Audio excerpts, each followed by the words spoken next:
लय लय भारी मस्तीचे तिचं कार्यक्रम मला. अरे काय झालं आज? लयच खुशीत आहे. वाढदिवस आहे का तुझा? नाही रे, आज मी फार आनंदात आहे. काय रे, काय झालं? अरे हाय ना, आज आमच्या म्हशीला रेडकू झालं, ते पण 2 तोंडाचं. हा का?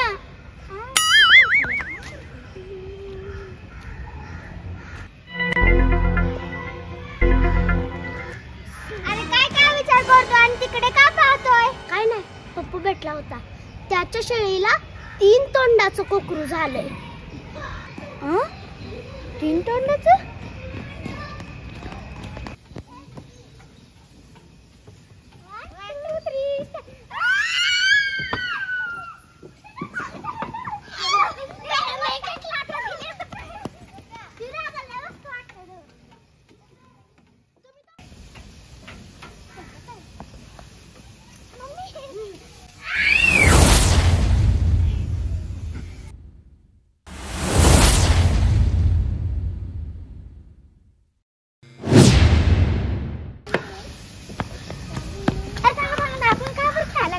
काय माहित, मला पण माहित नाही.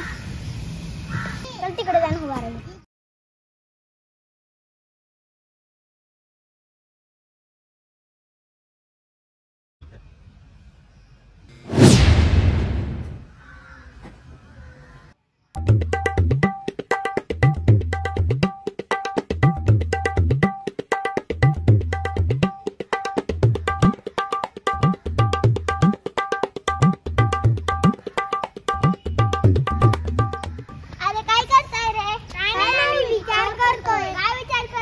म्हशीला 3 तोंडाचे रेडकू होते, शेळीला 2 तोंडाचे कुकुर होते, मग मानवाला 5 तोंडाचे म्हणून का होत नाही?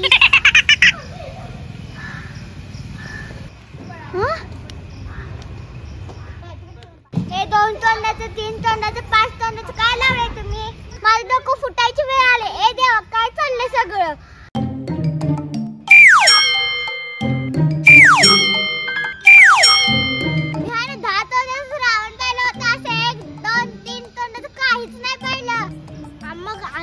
कुठे पाहिलाय? आम्ही तर नुसता विचार करतोय. असं जर काय झालं असतं तर एका तोंडाने कॅडबरी खाल्ला असतं, दुसऱ्या तोंडाने आणि तिसऱ्या तोंडाने मार खाल्ला असता. मी तर एका तोंडाने बडबड केली असते, दुसऱ्या तोंडाने भरपूर खाल्लं असतं. मी तर एका तोंडाने गोड गोड बोलले असते आणि दुसऱ्या तोंडाने गोड गोड पदार्थ खाल्ले असते.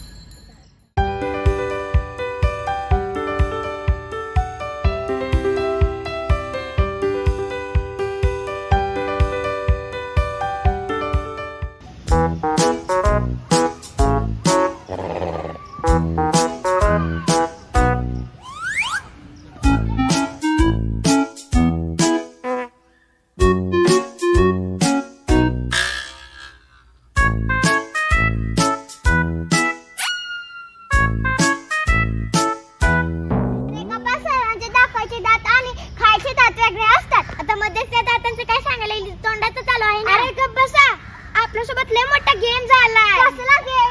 अरे लय मोठा लोचा झालाय. सांगतोस का आता? सांग लवकर.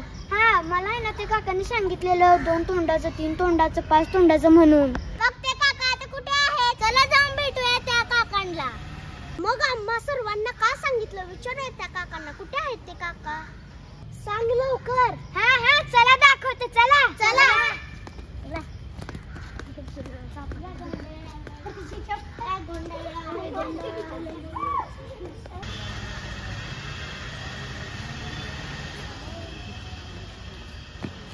बघा म्हणले नाही काका तिथे आहे. चला आता.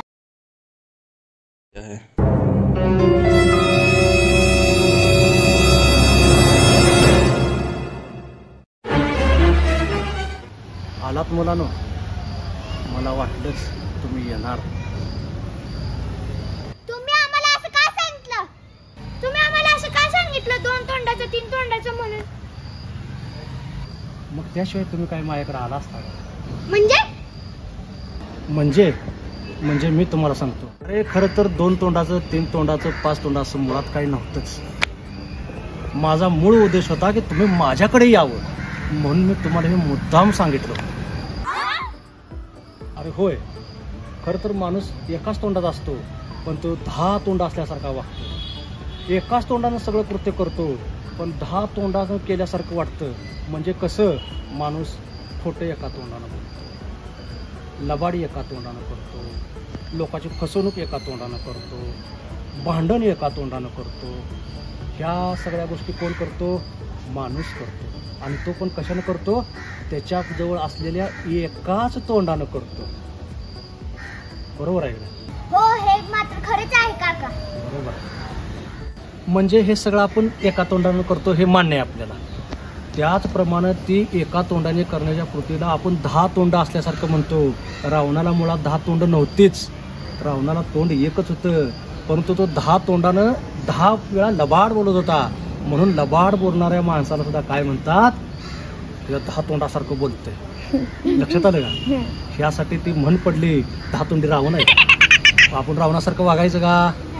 आपलं एक तोंड आहे. नेहमी त्या तोंडानं चांगलं बोलायचं, चांगलं वागायचं आणि चांगलं कृत्य करायचं, अभ्यास करायचा, छानपैकी गाणी म्हणायची आणि आईवडिलाशी, मित्राशी, आपल्या पाहुण्यारावळ्यांशी चांगलं वागायचं, प्रेमानं वागायचं. आपल्याला म्हणलं पाहिजे, वा काय छान मुलगा आहे, काय छान मुलगी आहे, असं म्हणलं तर आपल्याला किती छान वाटतं. छान वाटतं का नाही? मग कसं करणार तुम्ही? हो, हे सर्व आम्ही एका तोंडानेच बोलतो. मी तर आता अजिबात घरी त्रास देणार नाही. मी तर लय गोंधळ करत होते, आता गोंधळ करणे बंद. तुझ्यापेक्षा मी जास्त गोंधळ करत होतो. मी पण करत होतो. हो, पण आता आम्ही इथून पुढे असं करणार नाही. आमच्यासाठी आमचंच लय भारी तोंड, याचा वापर आम्ही चांगलाच करणार. शबास मुलांनो, तुमच्यात असणारा आता प्रामाणिक दम दाखवा.